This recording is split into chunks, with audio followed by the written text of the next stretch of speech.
Welcome to the Prana Clinic Talks, where we work on making the shift from a patriarchal, prescriptive perspective of health to one that is intuitive, self-led, and self-compassionate. We discuss all things holistic well-being here, with the hope that you will discover practices, philosophies, and mindset shifts that help you facilitate a joyful and embodied lived experience.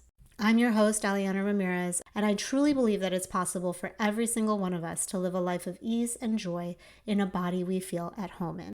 Thank you so much for joining me here today.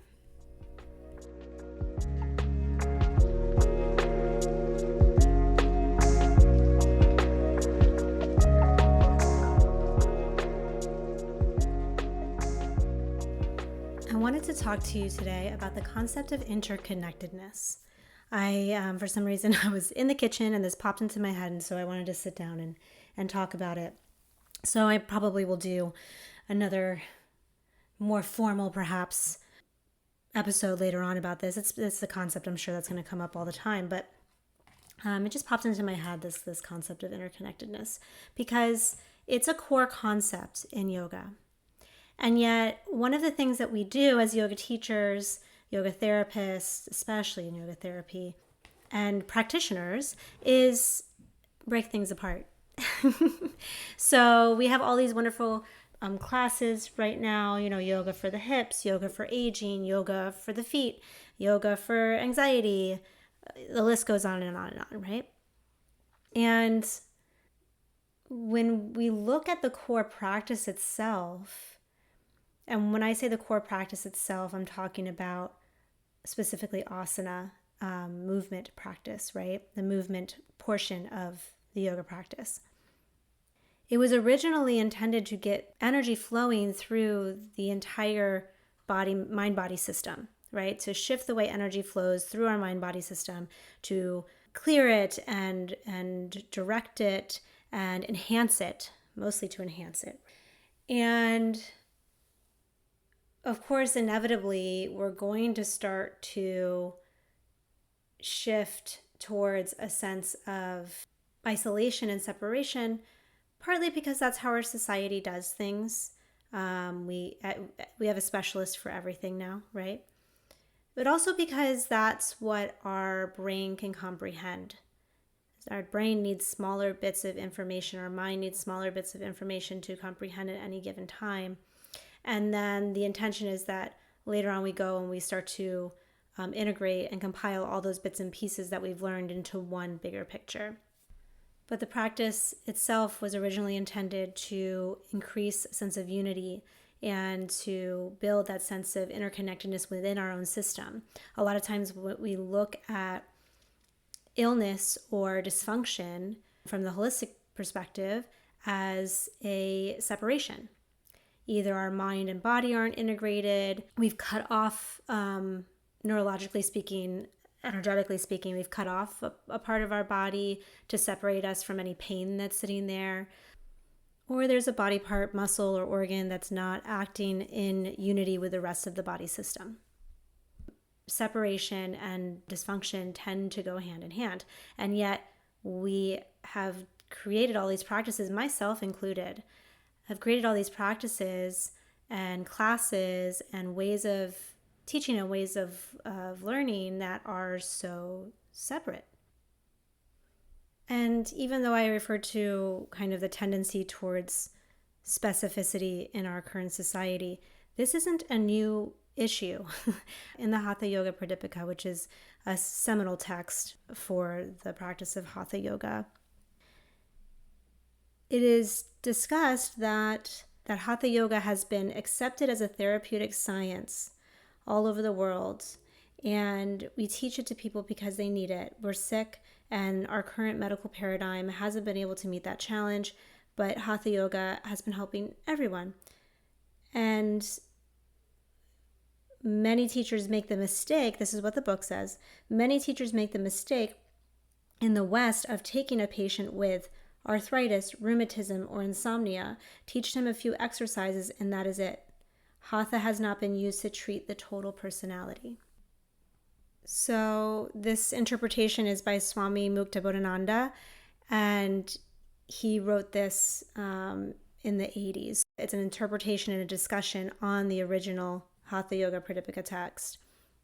But even then, he was observing the tendency for people to start using this just to treat some ailments, make someone feel a bit better, and then send them on their way. And for him, this is a problem. It's great. He says improving physical health is great, but that's not enough. The book, he writes, the mental health must also improve. The nature must change. The personality must change. The psychological and the psychic framework also has to change. You should not merely feel freedom from disease, but freedom from bondage and from the vagaries of the mind. So he's reminding us here that the spirit of yoga, the true spirit of Hatha Yoga, is liberation. It is about liberation from anything that binds you. And so if you are not and why do we want that liberation? What does liberation look like?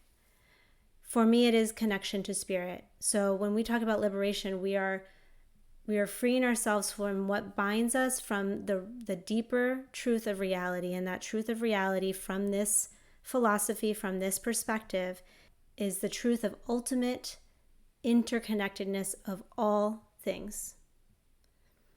That there is no real difference or separation or boundary between us and the energy and environment and world and universe that surrounds us.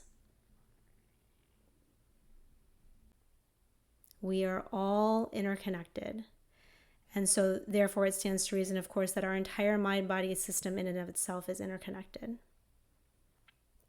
To remove the focus on interconnection from the practice is to remove the core intention of the practice.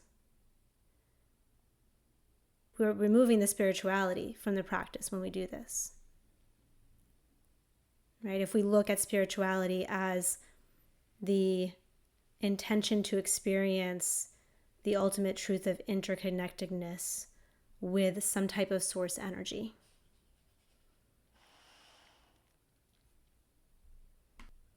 So we're using now yoga so often to improve health, to reduce stress, to make our bodies look and feel better. And it is not that is wrong at all. Those are all invaluable benefits of this practice that should and are celebrated. And yet, to what end? And when we take away that core component, and I say this as someone who absolutely separates and compartmentalizes and determines how to work with a client depending on what is happening with them, and we focus on specific things when we're working together. But that's not where it's supposed to end.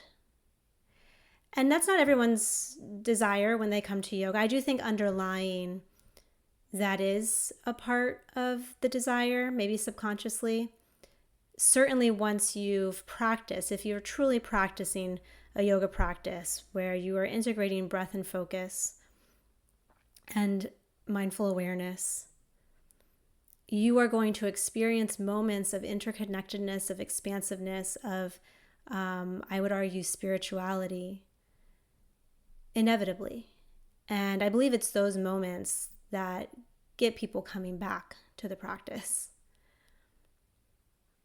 It certainly was for me, right? That's what made it different than all the other body movement practices I had done before that. And so I'm not saying that there's anything wrong at all with that separation. I also am very, very happy to share the physical benefits of this practice or the emotional well-being benefits of this practice with anyone who wants it. And if someone comes to me and they want their ankle or their neck or their shoulder to feel better or their brain to feel better, and I can give that gift and reduce their suffering, that makes me infinitely happy. And I have come to this practice for those same things often. I come to this practice often because it has such wonderful tools for healing the body. And it's important to remember that those are side effects and that the true aim of this practice is a sense of complete and total liberation.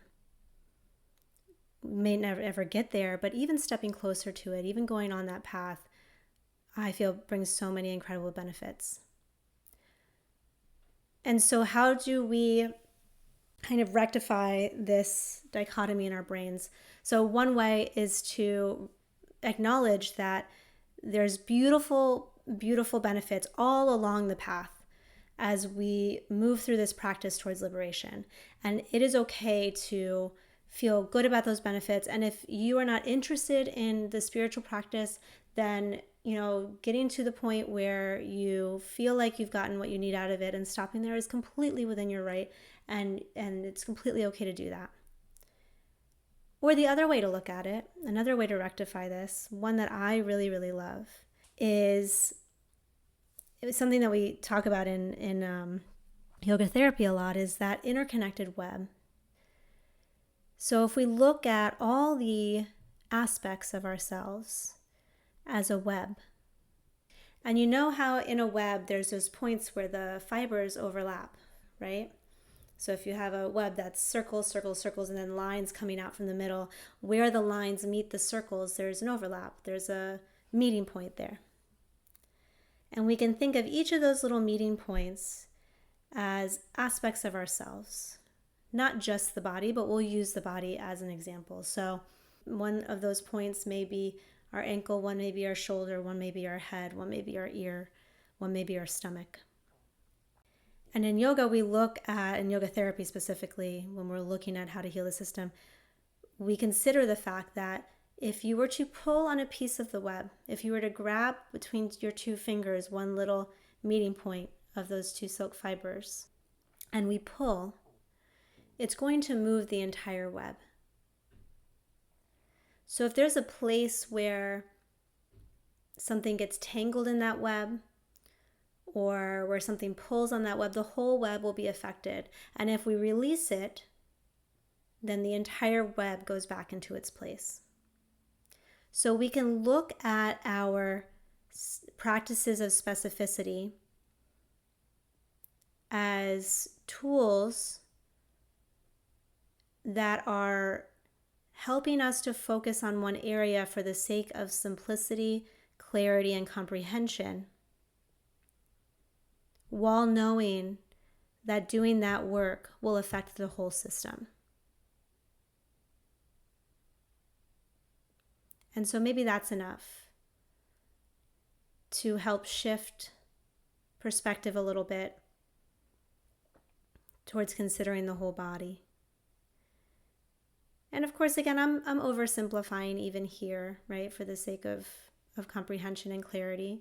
Even in a yoga for X body part class, we're still working with the whole body. We're working with the breath.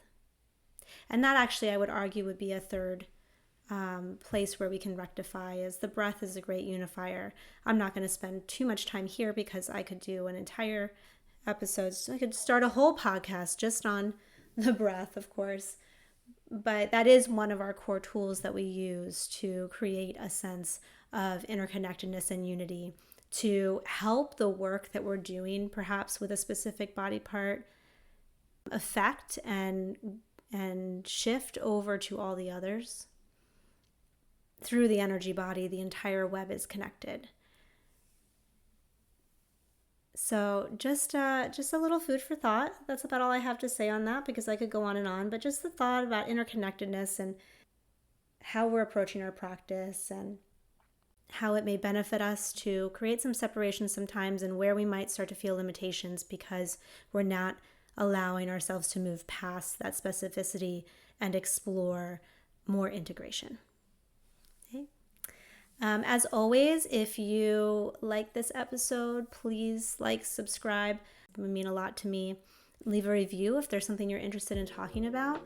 You can also reach me at my website, www.pranaclinic.co. Have a beautiful, beautiful day. Till next time.